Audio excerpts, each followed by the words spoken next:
Kadamtala block के सामने काला गंगा पड़ के लोगों ने संवैधानिक अधिकारों की मांग को लेकर सीपीआईएम ने सुबह 10 बजे सड़क अवरोध कर कार्यक्रम घोषित किया। नेतृत्व में राज्य सचिव अमिताभ दत्त, विधायक इस्लामुद्दीन और जाहिरुल हक थे।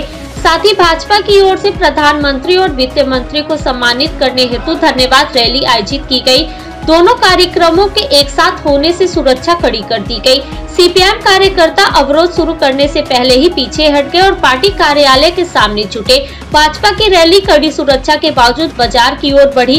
रैली में सीपीएम कार्यालय के पास पहुंची, जिससे कार्यकर्ताओं के बीच तनाव बढ़ा। पुलिस और अर्धसैनिक बल की सतर्कता के बढ़ाव झटका टला। अंततः सीपीएम कार्यकर्ता दबाव में पीछे हट गए। भारतवर्षेर संविधान आमादेर जे अधिकार दिएছে, मत प्रकाशेर अधिकार, आंदोलन करार अधिकार, সেই অধিকার রক্ষা করার জন্য সমগ্র ধর্মনগর মহকুমার সংগ্রামী সাথী সহযোদ্ধারা কালাগঙ্গের পাড়ের প্রধান উপপ্রধানের সাংবিধানিক অধিকার রক্ষার জন্য কালাগঙ্গের পাড়ে যে 1054 জন জব কার্ডধারী রয়েছে, যারা গত 6 মাস ধরে রেগার কোনো কাজ করতে পারছেন না। ঈদ উৎসবে তারা রেগার কাজ করতে পারেননি, গত শারদীয় উৎসবেও তারা কোনো কাজ করতে পারেননি।